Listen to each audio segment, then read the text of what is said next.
it's getting dinner time, so we're going to have a bit of a dinner chat. I'm going to start with Chef Cyrus, because from 91 you've been telling the story of Indian food in the UK. So what do you think has been the secret of cracking a market which thought of Indian food really as curry and to create like a story around it? Oh boy, tough question. Because it has to be determination. Because at a time when I first started, Indian food was something that I never understood in Britain. So I took over a restaurant and I was utterly scared and petrified of the kind of food that was served. And I took the challenge that I have to change this, and I have to change the perception of Indian food in the minds of the British public. And that's what it's always been, is to change the perception, raise the profile of our country and our cuisine, and to fight it tooth and nail till the time that people start to accept. So going back to 91, I remember when I first tried to change my menus, the staff told me, boss, आप कुछ भी change करेगा, public उठ के भाग जाएगा. And I said, no, not possible. And that's exactly what happened. Until the food critics came in, and until I got glowing reviews, the same people came back and started dining. And so it is all down to what you want to achieve. And you want to achieve things like first banishing the stigma that all Indian food is unhealthy. It's greasy, it's oily, it's unhealthy, and everything tastes the same. So there were a lot of challenges as far as I am concerned, because somehow or the other, they started calling me the father of new wave Indian cuisine. Okay, it's not new wave. Our cuisine is thousands of years old. It's just that somebody has come in who wants to bite the bullet and start making changes. And that's continued throughout, and that's what it is all about actually. It's persistence, consistency, quality, and to keep teaching. That's amazing. And I think the point of stigma which you brought up is very interesting, because we're going to explore that a bit, because it's both stigma outside as well as inside. I was having a discussion with Chef Samir before this on two things. One is whether he's going to auction the chef's coat with all the autographs he's got. And secondly, as chefs, do we always feel confident about what we stand for? Because on the one hand, we often see people trying to meet a global metric. So chef, when you got back the Michelin in 2019 for Banaras, I believe that you brought in a bit of a change in terms of how the food was being presented. I mean, I've been going through your Instagram account of the restaurant. It doesn't look very progressive. You know what I mean? Hello, everyone. First, earning a second, re-earning the star. I mean, people say, you are a Michelin star chef. I think it's not right. I mean, it cannot be one person who is, who can take a credit, and I cannot certainly. So it's the team behind. And now coming back to regaining that was, once agar tumhara, if your, organ is taken out by some injury or something, and you have to re-get it for the rest of your life. I mean, that's the feeling you get, Tum fir jee sakte ho. So I had the best of the feeling, and the team had the best of the feeling. I cannot thank enough to entire Banaras team, who helped me together to be there. And Chef Vicky, old friends, I sort of took the liberty of speaking to you last, but you have really been the master of telling stories in your programs, of course, to viewers, but also in terms of your plating, and also I've seen you sort of come back a lot to Indian cuisines. So there's always this discussion about like how Indian food is not pretty, it's not beautiful, but I strongly believe that beauty lies in the eyes of the beholder. So what's your take on that? I think, we've always know that Indian food has to be the most ugly, delicious food. But it's not true. I mean, it is true, but at the same time now, is that for me, the whole thing about, I worked most of my time abroad as a chef. I came back to India in 2009. And, when you come back, you're still cooking what I was cooking on the ships and for 37 different nationalities. But then when you come back to work as a chef in India, you start growing these different layers on you every year. And you're getting more and more closer to the roots to India.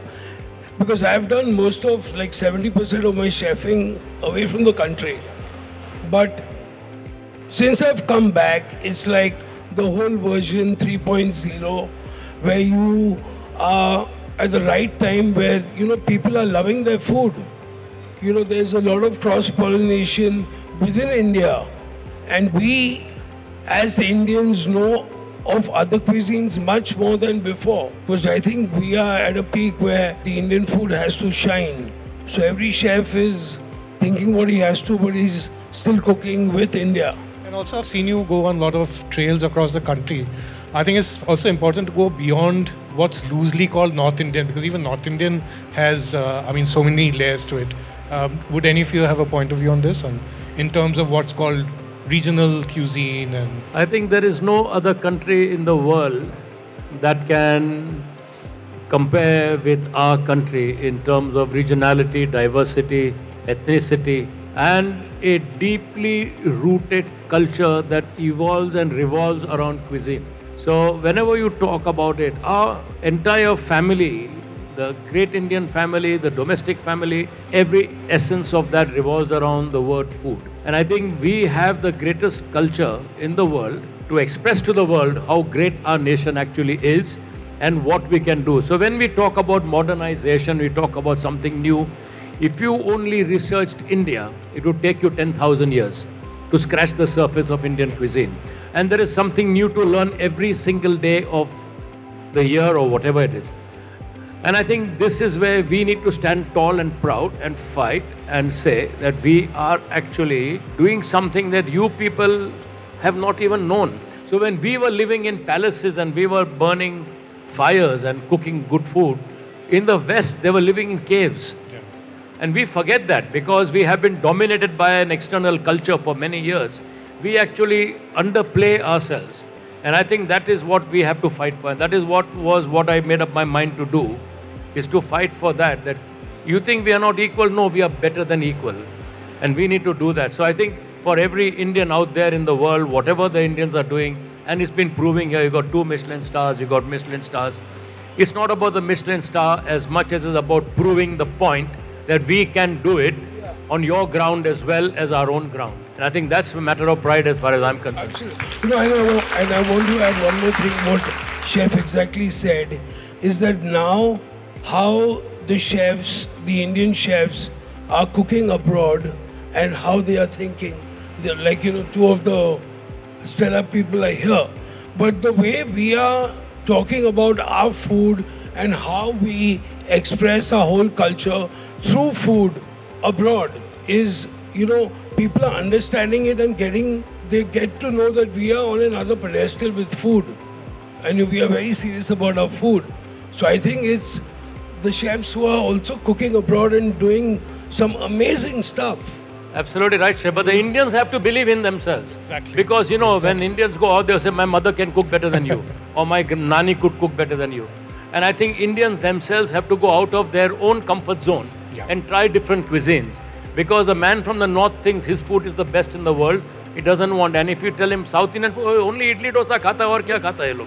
True. You see, so thing is that we Indians need to explore ourselves, our history, our culture, our people, and how diverse this country is and why we eat coconut in the south and we don't eat coconut in the north, for example. So I think we as a people, as a race of people, we need to explore our own selves first and then appreciate what people in the food industry are trying to achieve across this massive landmass of ours. And then we will rule the world. No, I think that's a great sentiment. But I'm going to ask a question where I'm going to turn it around. And what would you have to say to people like us who are the storytellers?